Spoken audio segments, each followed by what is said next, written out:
The first place that you dump these wolves is Grand County, where they voted overwhelmingly, like 80%, not to do it. So the first place you drop them off is right where nobody wants them. Why not the hills of Boulder?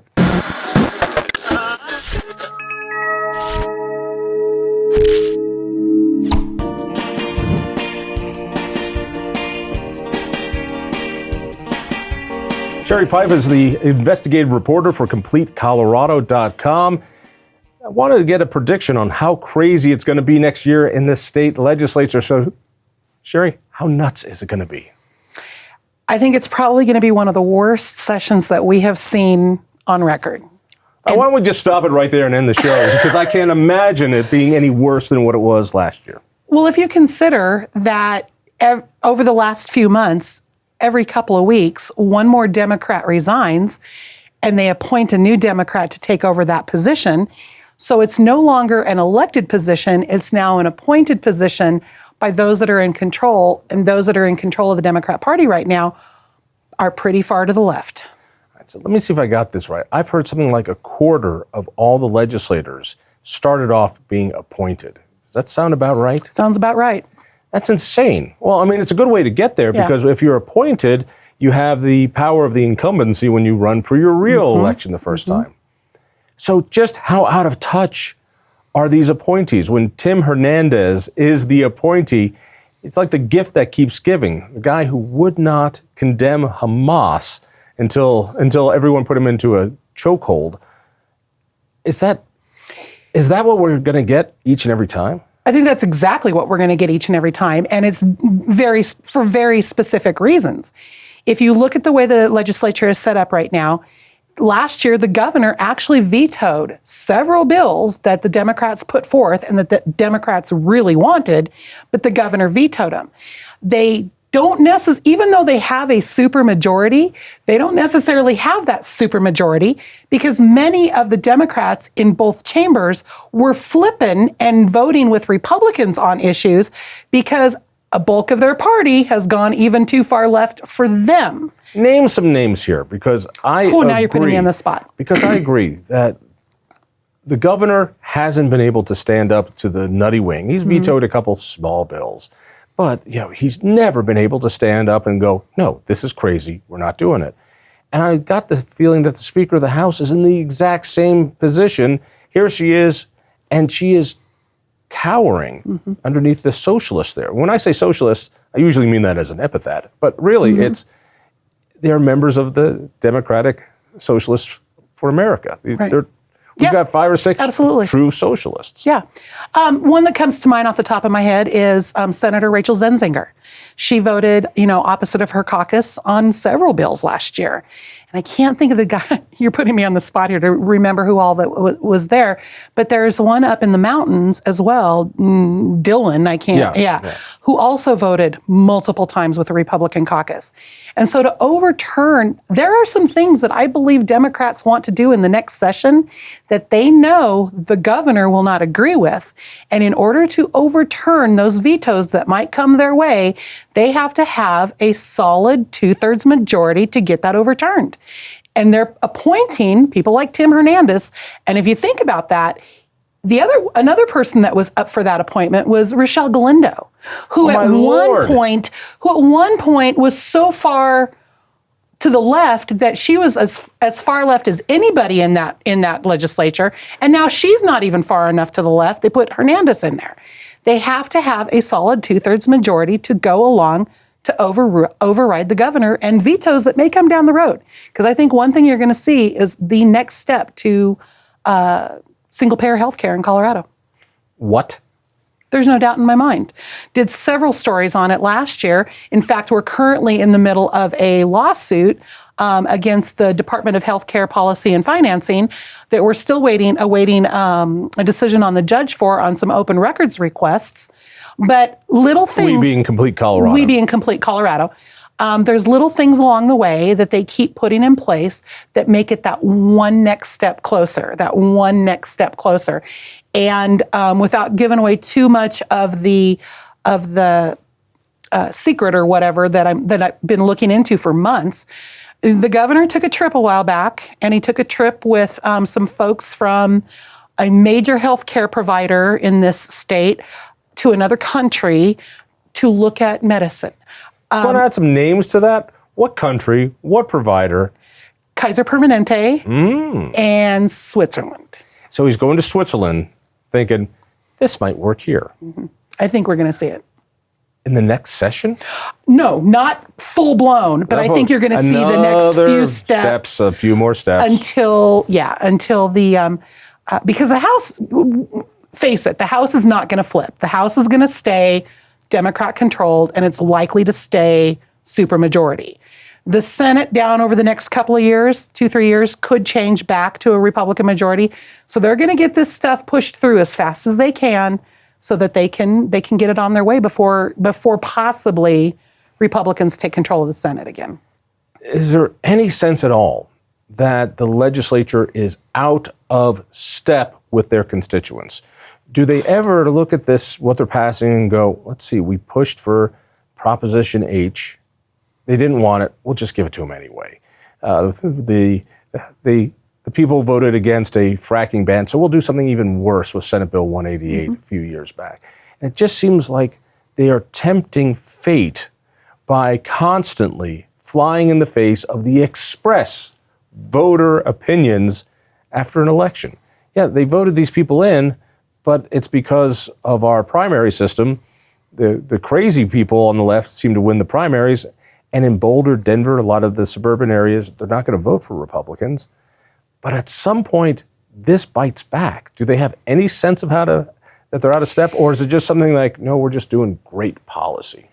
I think they honestly believe they're just doing great policy. I honestly think that they believe that we as voters don't know better, that we continue to do things that we've been lied to about in the campaign season, and that we're believing those lies, and so they know better, so they go in and they redo. I mean, one only has to look at Weld County representation to even tie that back into that whole appointment rule. Kevin Priola, who serves as Senate District 13's representative, because he was by default given John Cook's seat when the redistricting went in, because he was in the middle of a term. John Cook was termed out, so he just inherited Weld County as part of his last 2 years in office. Mary Young, who represents... By the way, Priola, for people who don't know, switched parties. Yes. So he's now a Democrat. He's now a Democrat. The idea of Weld County being represented by a Democrat, that's not going to last. No. And House District 50, you've got Mary Young, who initially her first term in office was an appointment. It was when Rochelle Galindo was ran out of office. Democrats. I'm sorry, could you remind me, why was Rochelle Galindo run out of office? She faced a recall because she basically did exactly what we're talking about. She campaigned on, I won't take away oil and gas, I won't take away this, I won't do this. She got down to the state legislature. She did exactly opposite of everything that she promised her constituents she wouldn't do. And so there was a recall campaign launched against her. It was just about ready to turn in the signatures to get it on the ballot. And we got a tip at Complete Colorado that she had some legal issues with some of the underage women on her team. And she was initially charged with various charges, including sexual assault, contributing to the delinquency of a minor. And because she felt like she would be railroaded through her recall campaign, she stepped down. Now, she was eventually found not guilty of the charges that eventually went to court, but for full disclosure, the sexual assault charges never made it into court, so we will never know where that would have ended up at. It sounds a lot like what's going on in the state legislature right now. She was just another one of them.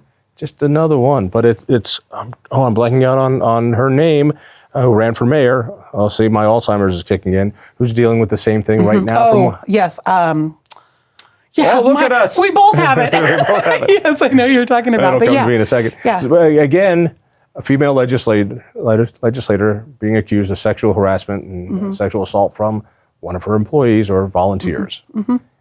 I thought only nasty social conservatives did that kind of stuff. Middle-aged white men. Yeah. All right. So getting back to it. So Galindo was looked at for this. Do they understand that they're out of step?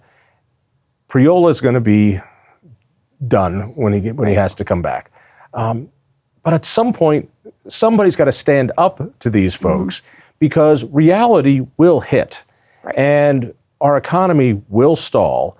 The environmental regulations they're putting through, the energy costs. It was interesting. Just the other day, I looked at the Bureau of Labor Statistics inflation numbers, and I looked at the Denver, Colorado's numbers, and we're still higher than the national average by a full point or two. But when it came to energy, while the costs of energy were down, that is coal, natural gas, the inputs were down, energy prices were up almost 12% yearly inflation in Colorado. It's making us one of the most expensive states to be a manufacturer, to do business in. We've got the new Family Leave Act, which will start in the new year, and we're going to see minimum wages going up thanks to the new laws. Denver's minimum wage is going to be $18.29. These things are just not sustainable financially. They're not. And even with a minimum wage at $18, if you look at your paycheck and you, especially if you live in the city and county of Denver, where there's yet another tax that comes out of your paycheck for something, for one of their initiatives, the payroll taxes and everything else that are coming out of people's check is not making it. It's not making it possible to survive. You know, just today I saw a great comment that somebody just posted. It wasn't even a meme. Somebody just posted on Facebook. You know, 2 years ago, we couldn't find toilet paper. Today, we can't afford it. You know, and that's exactly, have you been to the grocery store lately? You can't, it can't sustain itself. We cannot continue to take away, the one thing that the legislature has gotten really good at is figuring out a way around Tabor. More often, I mean, not even just with fees anymore. Now they've recognized that the law says they can figure out how to refund this money. So there are more tax credits on the book now than ever before. And we're not talking just a tax credit, we're talking a refundable tax credit. So they're picking and choosing the winners and losers of who gets the... They tried to run one, and I'm not sure if I don't think it ended up getting killed, but the one that comes to my mind immediately was a driver's education bill that was going to require anybody who was young, 16, 17, 18, there were different levels, to take a very specific driver's education course, and that was going to be required so that people who paid for that course could come back to the state at the end of the year and claim credit for that and get up to $400 in a refundable tax credit. They've done it with teacher bills. So They've amazing. done it. And let me get back to the same old complaint. Sooner or later, the people of Colorado need to start judging the governor by his actions and not his words. Because over and over, including when he ran the first time, he said, I want to lower income taxes, which we have via Independence Institute and the people of Colorado. And I want to do that by getting rid of these special interest tax breaks that we have in Colorado. So, okay, I like the sound of that. And instead, he never tried to lower taxes through the legislature. And the legislature continues to increase special interest tax breaks. Now, when the Republicans were there, they gave the tax breaks to corporate cronies, and now the tax breaks seem to be going to progressive cronies and corporate energy companies. Correct. That's same song, different key. And nobody wants to call him on this. It's amazing to me how much society has just gone to a go along to get along kind of attitude. I don't know when people go, enough is enough, I'm done. You know, we can sit here and talk all about the Colorado Supreme Court and what they've done to Donald Trump and how outraged everybody is about that. But will that translate at the ballot box next year? I don't know. But because people don't get involved. You're wrong, because not everyone is outraged. Those people who want him disqualified just because they want him disqualified, they're not outraged. And they don't see, because they see the ends, they don't care about the means. I think a thinking person, whether you hate Donald Trump or like him, goes, this is not how you save democracy by taking away democracy. Right. That doesn't make sense. And a Supreme Court that can pull this will pull it on other candidates at some point as well. This is a slap in the face to democracy. Right. And oh, by the way, Donald Trump is never going to win the state of Colorado. Right. So you didn't need to worry about that. Right. This was a temper tantrum from the courts. Right. And is that really what we want out of our courts? No, and you're right. And I guess the outrage that I'm talking about is that section of the unaffiliated that left the Republican Party for one reason or another now has them outraged again, but they're not going to get involved in it. But no, that's not what we want from our courts. We are now, for how long have we heard everybody talk about how the United States Supreme Court is legislating from the bench because it's been stacked in the Republicans' favor? What do you think is happening at the Colorado Supreme Court? It's the same thing. They're legislating from the bench because it's been stacked by all of the Democrat governors for the last 25 years. A Trump-hating buddy of mine was incensed. He's just said, the Colorado Supreme Court took away my right to vote against Donald Trump. It says it all. All right, let's get back to the legislature. Let's talk some nuts and bolts. What's going to happen? What legislation will we see bubbling up? And we'll start off, of course, with property taxes. Are they going, the Blue Ribbon Commission or whatever commission he's calling it, will come up with something. What's going to happen? Nothing. I mean, I don't believe anything will happen. You've seen it with what happened in Douglas County. The governor calls on local control to take care of the property taxes. So the Douglas County commissioners come out, they take care of local property taxes, and then it gets overturned by an agency that is appointed by our governor. Nothing is going to happen. Explain that when the governor says one thing and does the other. Right. The DUGCO commissioners say we're going to lower the assessed value of your homes. And the board that the governor appoints, 3 out of the 5 of them, said, no, we're not going to okay that. And then the governor has the gall to say, well, that was the wrong decision. Right. These are your people, governor. Right. These are your people. Right. And so you say you want local tax relief, and then your people stop it. When will people have enough?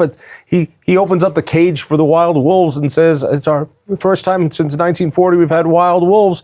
Yet just last year he's saying, well, of course, there are already wild wolves in Colorado. How many times does he get whiplash doing this? That's how he continues to get elected, and that's how smart he is, and that's how good he is, because he keeps himself arm's length removed from the we're mad at you problem. The Pontius Pilate effect. Yes, he did it with the masks and the vaccines. He claimed to leave this all on the local governments, while at the same time putting in place health boards and everything else that wouldn't allow it. He's his people. He's done his people. Exactly. It's not me. It's my people. But it's not me. Exactly. Don't blame me, the governor. I didn't do anything. The people I appointed are right. They're tyrants, the ones that did it. But it's got nothing to do with me. Yeah. He can say all he wants that it was the wrong decision or it was whatever, but he named those wolves. He gave those wolves names. Now, call me skeptical, but I like Dick Wadham's idea that we need to have a naming contest. Some kids did the naming contest for the wolves. We need to have naming contests for the livestock and working animals like dogs, sheepdogs and cattle dogs that will be killed from this. We need names for them too. Right. No, I agree. Well, and the first place that you dump these wolves is Grand County, where they voted overwhelmingly, like 80%, not to do it.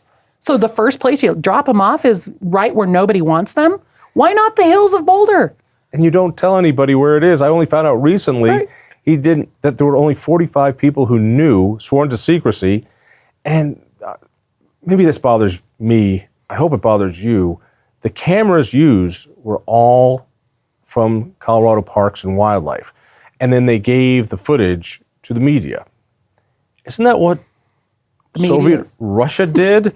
that the government created the news and then handed it over to the papers to run? Which, going back to one of your questions, legislation that we can expect to see? Yeah. tightening down on open records and a tightening down on the ability for media or anybody else to gain access to things.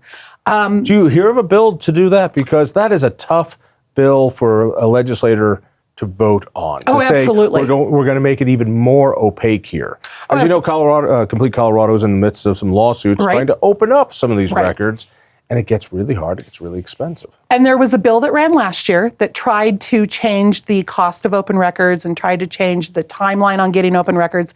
And they did it on this level of who are you? So if you are just a regular Joe who just wants to know how your government's operating, you're going to pay more than the Denver Post is going to pay.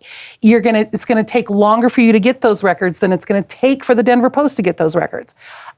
We fought that very hard. We succeeded. That bill died because Complete Colorado would have been considered to be an average Joe because they would have then had to define what legitimate news outlets were. And we all know who gets to make that decision and where we would have landed on that. So stop there for a second because that's just so delicious. So the legislation said, we, the government, will figure out who the real press is. They'll get an easier time getting information. You little journalists, you civilians out there, you mom and pops, screw you. Yeah. We're going to make it so you can't afford it. That we're going to keep government secret from the people who might be most critical of it speaks volumes. Right. And I know that Donald Trump is the guy who's bullying the press. But this was a specific law made to keep people who might be critical of the government from knowing what's going on inside government. If there was a time, you're too young to remember, but there was a time when leftists were the ones who wanted open government. They wanted civil liberties. The means were more important than the ends. And the old ACLU would have screamed about this. The old Citizens for the American Way would have never put up with that. Where are they? That's a really good question because I can tell you when that bill was going through the legislature last year, I still have a lot of friends in mainstream media, and I had a lot of conversations with those friends in mainstream media who were supportive of that bill because what it did is it took the cost away from the media. The media wouldn't have had to pay or had an extreme... The media, who tends to be very friendly to the legislature, it would make their lives easier and save them money. Right. And cost other reporters a lot more. Right. And I don't know if it was, I can't remember if it was free or an extremely reduced amount, but and they kept telling me, but Sherrie, we've been trying for years to get the cost of open records down. Right. Have you been trying for years to keep Sherrie out of them? Because you're walking a fine line because that's what you're doing. You support this bill and you're going to keep me from it. You're going to dampen my ability to do anything. And eventually the Colorado Freedom of Information Coalition came out against it as well. And unfortunately that bill got killed. But that bill is coming back in a different form under the guise of making it nicer and easier for school districts.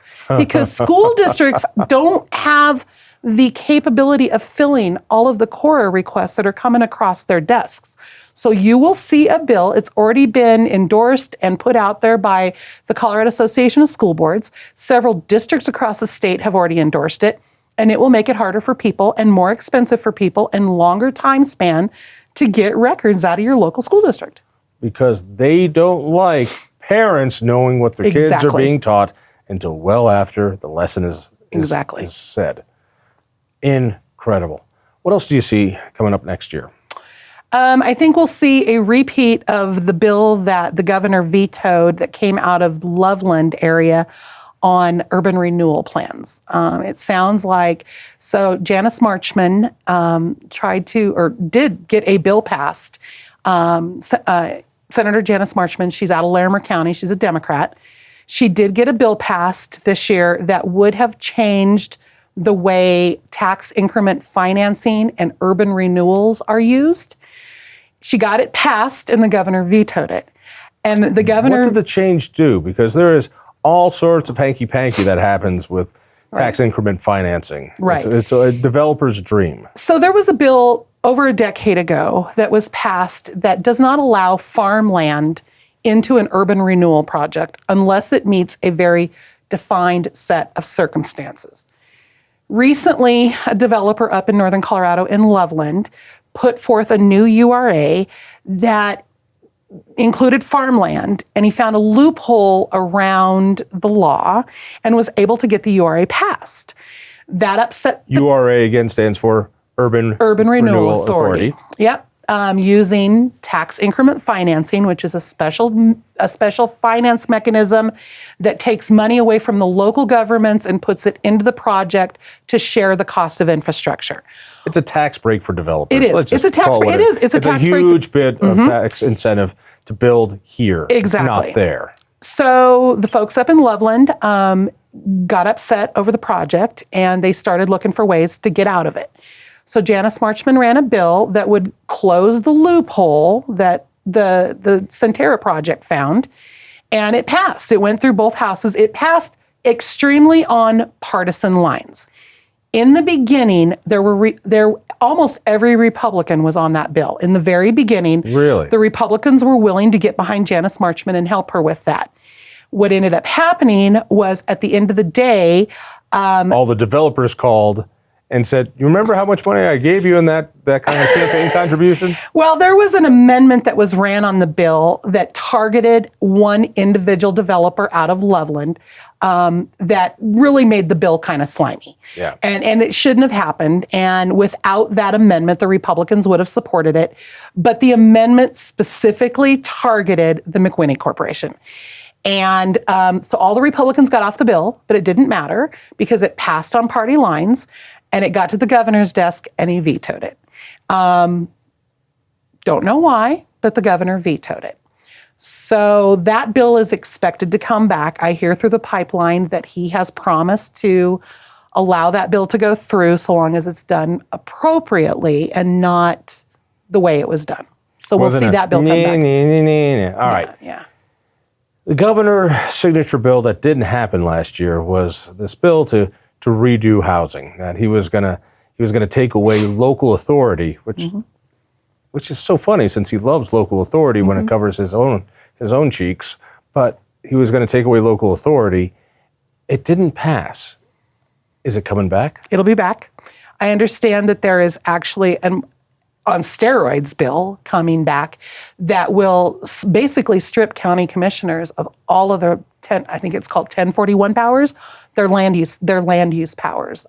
Will pretty much take away a large portion of county commissioners' land use authority. Other people get how dangerous that is. The beauty of Colorado government is that the power resides in local areas where you can get to your representatives. You can knock on the door of your county commissioner or your city council member. Now it's going to be kind of like Washington, D.C., where some far off place, Denver, is going to make all the decisions for everybody with a blanket policy that doesn't always fit your local situation. No, because what it's going to end up doing is it's going to dictate to counties like Weld County and Morgan County and Logan County, Washington County, all of these big agricultural counties on the eastern slope and up in the western slope. It's going to dictate to them how they can farm that land, how they can, when they can put wells on that land, when they can put buildings on that land, what kind of, there's a bill or there's a initiative that's going to come before Denver voters to get rid of slaughterhouses within the city and county limits of Denver. It could lead to that as well, telling you what kind of businesses you can operate, taking away that land use. The people in Boulder, no offense, the people in Boulder have no clue what the people in Weld County or Logan County or Washington County or Morgan County or Mesa County want or need out of their land use. That's what local control is all about. Oh, little Miss Peif. Yes, we do. Yes, we do. Yeah. We understand how farming and agriculture works. It's in our Boulder blood, don't you know? Well, and here's a good example. About a year or so ago, the city of Greeley bought an underground aquifer from some folks up in Wyoming, right on the Wyoming-Colorado border. They bought this aquifer to help them prepare for the future and water use and stuff, because Greeley is one of the largest growing cities in the state right now. In the country. Yeah, they expect it to double in population and surpass Fort Collins, Loveland, and everybody. We're already larger than Boulder, and Loveland and Fort Collins we're larger than Loveland too, but larger than Fort Collins within the next 10 to 15 years. So they bought this aquifer. It was very controversial, but it ended up going through. They've got it. They now have storage for, I can't even tell you how many millions of acre feet of water for down the future. But these land use proposals that would go through the legislature could have forced Greeley to ask the folks in Denver whether or not they could buy that aquifer. Please, can we drink water? All right, final question. There's usually some big surprise. There's always something that happens in every legislative session that most people didn't see coming. A few people do. Do you see something like that? I think it goes back to healthcare. I'm really watching the healthcare side of this. This is something that they really want. I mean, I think there are going to be massive changes to the way healthcare in Colorado works. And if it's not universal healthcare or single payer healthcare, it'll be, what do you have to pay for again? You know, more price controls. More price control, more coverage control. Taking away the market forces so that it's just a little easier to just close the whole thing down. Yeah, I can see, and I've heard scuttlebutt, and I've heard, some rumor around forcing, gender change type surgeries, allowing those to be considered covered. Covered, but what's the word I'm looking for? Cosmetic, not something that you want, but something that you need. I can see those happening, and I'm hearing rumors that's coming. Goes back to who they're putting in place in office. I mean, they're putting some heavy socialist, communist. Did you say communist? Be careful, young lady. I know. In place to make sure that they can override a veto. We have an authoritarian legislature, an authoritarian governor who likes to say he's not, and it's going to get worse. And elections have consequences. All right, you can read it all, of course, at CompleteColorado.com, CompleteColorado.com. Look for Sherrie's work. Thank you so much. Thank you. If you enjoyed that conversation, by all means, click one of these other great programs. We have the best conversations with the most fascinating Coloradans. And subscribe to our channel. Just click down below and hit that little bell button too. You don't want to miss a single show.